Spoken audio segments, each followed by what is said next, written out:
ಅಸ್ಸಲಾಂ ವಲೈಕುಂ ಎಲ್ಲರಿಗೂ नमस्ते ना इडी कर्नाटक और नमस्ते मारती ने कल जो हज भवन का जो अनाउंसमेंट हुआ ये हमारी 10 साल की मेहनत है और सलीम साहब की ये इसमें एंट्री जो है ये सब काबिल तारीफ है। मैं डिटेल वाइज बोलना चाहता हूँ कि हमने 16 डिस्ट्रिक्ट में जो है हमने ये सर्वे कर कर हर डिस्ट्रिक्ट में जो है हर डीसी को मिलकर मेमोरेंडम देकर वहाँ के स्वामी लोग के साथ उनको बातचीत कर कर स्वामी लोग भी जो है इसके वास्ते रिकमेंडेशन करे। पूरे 16 डिस्ट्रिक्ट के स्वामी, यहाँ तक कि मूरसामठ स्वामी जो है चीफ मिनिस्टर को उसको अपने इसमें से बात कर कर वो बोले और खुद लेटर्स दे दिया वो क्या इसको वास्ते यहाँ पर हज भवन बनाने का मतलब ये है खाली सिर्फ हज को जाना उतना ही नहीं, ये जो एम्प्लॉयमेंट भी यहाँ पर होता है, कमर्शियल होता है। आदमी जो है एम्प्लॉयमेंट जो है हमारा इसमें एम्प्लॉयमेंट नहीं है, एम्प्लॉयमेंट भी होता है और लोगों को सहूलत होती है। यहाँ से जो है बेंगलुरु को जाकर बेंगलुरु से यहाँ पर आना बोले तो एक आदमी को कितनी तकलीफ होती है।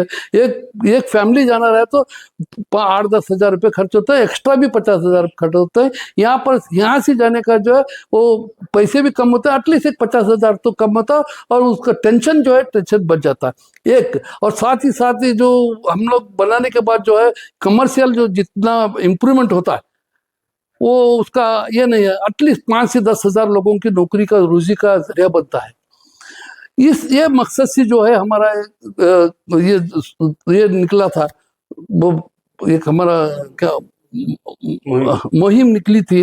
इस मुहिम के साथ साथ इसके अंदर 30.7 MLA जो है इसको सपोर्ट करे और 10 MPs जो है इसका रिकमेंडेशन किए और यहाँ तक कि उसका 2 एकड़ ज़मीन जो है नवनगर में इंस्पेक्शन हो गई और 2 एकड़ ज़मीन जो है यहाँ पर भी इंस्पेक्शन हो गई। हमारे एयरपोर्ट के बाजू की जगह पर 2 एकड़ जमीन जो है वो भी इंस्पेक्शन है, उसका फोटो भी और जो ये है उसका सब मेरे पास है।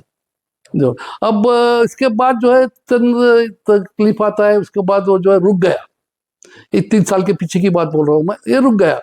रुकने के बाद जो है फिर मैं सोनिया गांधी पास गया। सोनिया गांधी जो है यहाँ पर CM साहब को जो है एडवाइस कर उन्होंने कहा कि हज भवन हुबली में बनने के वास्ते तुम्हें उनको देना बोल। तो जब जमीर अहमद साहब और ये हमारे CM साहब आकर अनाउंसमेंट करे कि हज भवन यहाँ पर देंगे, फिर मैं उनके साथ मुलाकात कराया, ये वो सब चलते गया। 3 साल नहीं छुआ।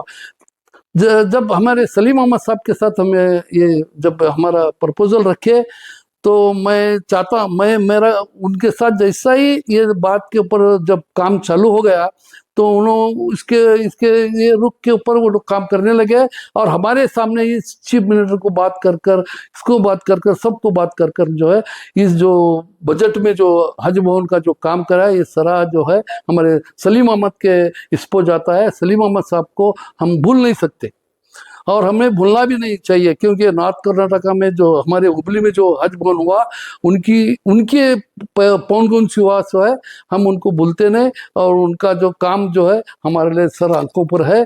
और साथ ही साथ ये जो हज भवन खाली हमारे नॉर्थ कर्नाटक को टच नहीं, इसको आंध्रा को भी फायदा होता है, ये गोवा को भी होता है, महाराष्ट्र भी लगता है इसके अंदर, उनको भी नज़दीक होता है। जैसा कि बल्लारी गुंतकल के लोग भी यहाँ पर आते हैं, गोवा के लोग भी यहाँ पर आते हैं, महाराष्ट्र में मिरिज के लोग भी यहाँ पर आते हैं। नहीं, मेरा बोलने का मतलब क्या है, 4 स्टेट लोग को भी ये फायदा होता है और उनके लोगों को भी अच्छा है और कमर्शियल भी बढ़ता है।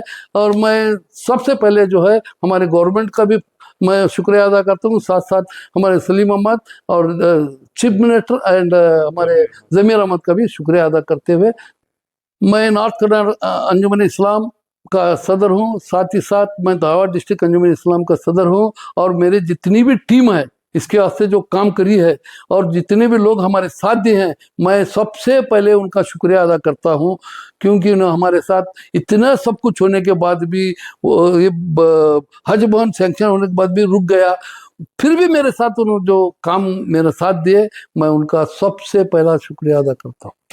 ಕ್ಷಣ ಕ್ಷಣದ ಮಾಹಿತಿಗಾಗಿ ನೋಡ್ತಾ ಇರಿ ನೇಷನ್ ನ್ಯೂಸ್. ಕಾಮೆಂಟ್ ಮಾಡಿ, ಲೈಕ್ ಮತ್ತು ಶೇರ್ ಮಾಡಿ.